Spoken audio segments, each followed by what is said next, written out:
مسئلہ کہاں جا کر پھنستا ہے کہ ہم نے تو زیورات دے دیے، اب وہ جو اس کا ہمارا داماد ہے، جو اس کا شوہر ہے، اس کی کنڈیشن ہی نہیں ہے، وہ تو مزدور آدمی ہے، وہ تو نوکری کرتا ہے، وہ مقروض ہے، خود قرض میں ڈوبا ہوا ہے، اس کے پاس تو کچھ دینے کے لیے ہے نہیں، تو پھر مسئلہ کھڑا ہوتا ہے یا تو قربانی ہوتی ہی نہیں ہے، یا پھر یہ ہے کہ اس کو دباؤ بنایا جائے داماد کو کہ بھائی تو ایک حصے کے پیسے نہیں دے سکتا، تو وہ حصے کے پیسے، وہ حصے کی رقم اس شوہر پر لازم نہیں ہے، نہیں ہے، نہیں ہے، آپ پریشر نہیں کر سکتے اس کو، پھر کون دے گا؟ وہ جو بہو ہے، جو زیورات کی مالک ہے، وہ دے گی۔ اب آپ سوچو گے کہ یار یہ تو بڑا مسئلہ ہو گیا، وہ کہاں سے لا کر دے گی بیچاری؟ ارے وہی تو مالدار ہے، اس شوہر تو غریب ہے بیچارہ، مالدار یہی تو ہے، پارٹی یہی ہے، اب وہ زیور بیچ کر دے۔ اور اگر زیورات رکھنے کا شوق ہے تو زکوٰۃ اور قربانی ادا کرنا پڑے گی، یا پھر یہ ہے کہ زیورات رکھنے کا شوق ختم کر دے، بیچ دے اس کو، اور پھر یہ ہے کہ کم ہوتے جائے گا، کوئی بات نہیں، کتنا کم ہوگا؟ جب نصاب سے کم ہو جائے گا تو قربانی اور زکوٰۃ خود بخود ختم ہو جائے گی۔ جب نصاب سے کم ہو جائے گا تو قربانی، اور یہ مسئلہ دھیان سے، اس میں کوئی اختلاف نہیں ہے، یہ ایسا نہیں ہونا چاہیے کہ یار یہ تو پہلی بار سننے میں آیا، یار ہم نے تو اس سے پہلے کبھی ایسا سنا ہی نہیں تھا۔ دیکھو، ہم نے اگر کوئی مسئلہ نہیں سنا تو یہ مطلب نہیں ہے کہ مسئلہ غلط ہے، یہ بھی ایک ہمارا ایک مزاج ہے کہ پہلی بار سننے میں آیا ہے، ابھی تک سنا نہیں ہے۔ تو یاد رکھیے، جن خواتین کے پاس زیورات موجود ہیں، شوہر دے دے اچھی بات ہے، بھائی کہہ دے کہ میں دے دوں گا، کوئی بات نہیں، قربانی ادا ہو جائے گی۔ ابو نے کہہ دیا میں دے دوں گا، ادا ہو جائے گی۔ امی نے کہہ دیا میں پیسے دے دیتی ہوں۔ لیکن اگر کوئی بھی دینے والا نہ ہو تو پھر یہ میڈم ہی زکوٰۃ بھی دے گی اور قربانی بھی انہی کے پیسوں سے ادا کی جائے گی، چاہے زیور کو بیچ کر ہی کیوں نہ ادا کرنا پڑے، اس لیے کہ یہ اللہ تبارک و تعالیٰ کا فریضہ ہے، اور شوہر پر اس قسم کی زبردستی نہیں کی جا سکتی، اور اس کو معاشرے میں اور سماج میں برا بھی نہیں سمجھنا چاہیے۔ اس کی وجہ سے شوہر کو، داماد کو اور آدمی کو بری نگاہ سے بھی نہیں دیکھا جانا چاہیے۔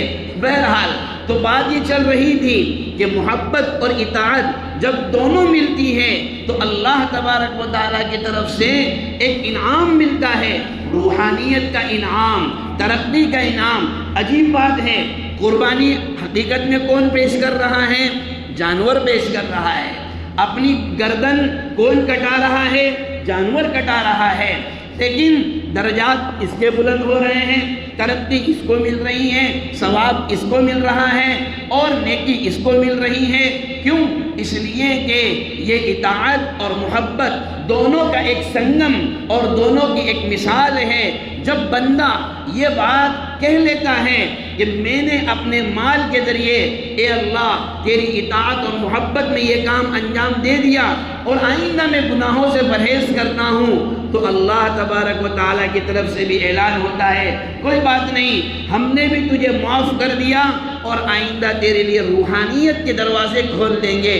روحانیت نام ہے دنیا کی محبت کا دل سے نکل جانا، اللہ کی محبت اور اللہ کی اطاعت اور اس کے احکام کا قلب کے اندر جم جانے کا۔ اللہ سبحانہ و تعالی ہمارے تمام بھائیوں کی قربانیوں کو قبول فرمائیں اور ان قربانیوں کو اللہ کی محبت اور اس کے احکام کی اطاعت کے لیے پیش خیمہ بنائیں، اللہ کی محبت اور اطاعت کرنے کے لیے ترقی کا ذریعہ بنائیں، ہمارے قلوب کو اخلاص سے للہیت کی دولت سے مالا مال فرمائیں، اللہ ہم سب کے تمام گناہوں کو معاف فرمائیں، اور جو بھی عبادتیں جانی ہو، مالی ہو، بدنی ہو، ہمارے بھائی ہماری بہنیں بندے اور بندیاں اللہ کی محبت میں کر رہے ہیں، اللہ کی اطاعت میں کر رہے ہیں، اللہ اس کو اپنی شان شان قبول فرمائے۔